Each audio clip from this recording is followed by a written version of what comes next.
پھر خداوند نے موسیٰ سے کہا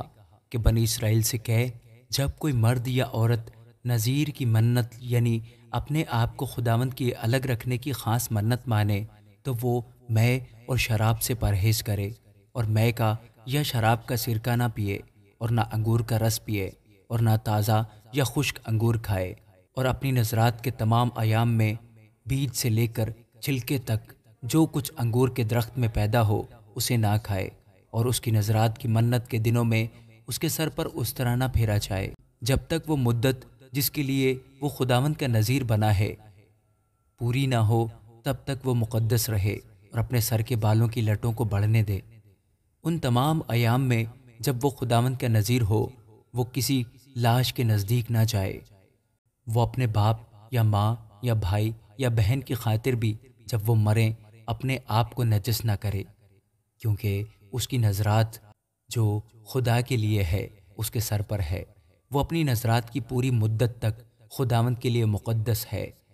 اور اگر کوئی آدمی ناگہان اس کے پاس ہی مر جائے اور اس کی نذرات کے سر کو ناپاک کر دے تو وہ اپنے پاک ہونے کے دن اپنا سر منڈوائے، یعنی 7ویں دن سر منڈوائے، اور 8ویں روز 2 قمریاں یا کبوتر کے 2 بچے خیمہ اجتماع کے دروازے پر کاہن کے پاس لائے، اور کاہن ایک کو خطا کی قربانی کے لیے اور دوسرے کو سوختنی قربانی کے لیے گزرانے، اور اس کے لیے کفارہ دے، کیونکہ وہ مردہ کے سبب سے گنہ گار ٹھہرا ہے، اور اس کے سر کو اسی دن مقدس کرے۔ پھر وہ اپنی نذرات کی مدت کو خداوند کے لیے مقدس کرے اور ایک یکسالہ نر برہ جرم کی قربانی کے لیے لائے، لیکن جو دن گزر گئے ہیں وہ گنے نہیں جائیں گے، کیونکہ اس کی نذرات ناپاک ہو گئی تھی۔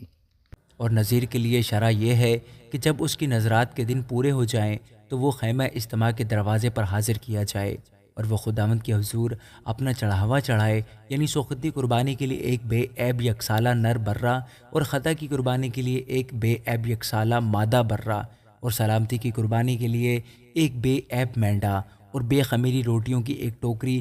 اور تیل ملے ہوئے میدا کے کلچے، اور تیل چپڑی ہوئی بے خمیری روٹیاں، اور ان کی نظر کی قربانی اور ان کے تپاون لائے، اور کاہن ان کو خداوند کے حضور لا کر اس کی طرف سے خطا کی قربانی اور سوختی قربانی گزرانے،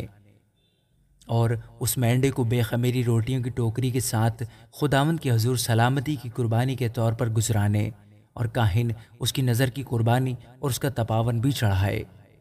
پھر وہ نذیر خیمہ اجتماع کے دروازے پر اپنی نذرات کے بال منڈائے اور نذرات کے بالوں کو اس آگ میں ڈال دے جو سلامتی کی قربانی کے نیچے ہوگی، اور جب نذیر اپنی نذرات کے بال منڈوا چکے تو کاہن اس مینڈے کا ابالا ہوا شانہ اور ایک بے خمیری روٹی ٹوکری میں سے اور ایک بے خمیری کلچا لے کر اس نذیر کے ہاتھوں پر ان کو دھرے۔ پھر کاہن ان کو ہلانے کی قربانی کے طور پر خداوند کے حضور ہلائے۔ ہلانے کی قربانی کے سینہ اور اٹھانے کی قربانی کے شانہ کے ساتھ یہ بھی کاہن کے لیے مقدس ہیں۔ اس کے بعد نذیر میں پی سکے گا۔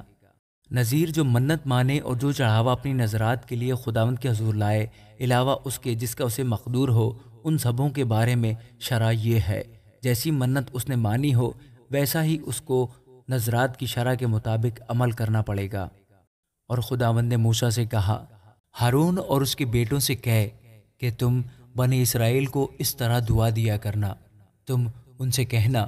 خداوند تجھے برکت دے اور تجھے محفوظ رکھے، خداوند اپنا چہرہ تجھ پر جلوہ گر فرمائے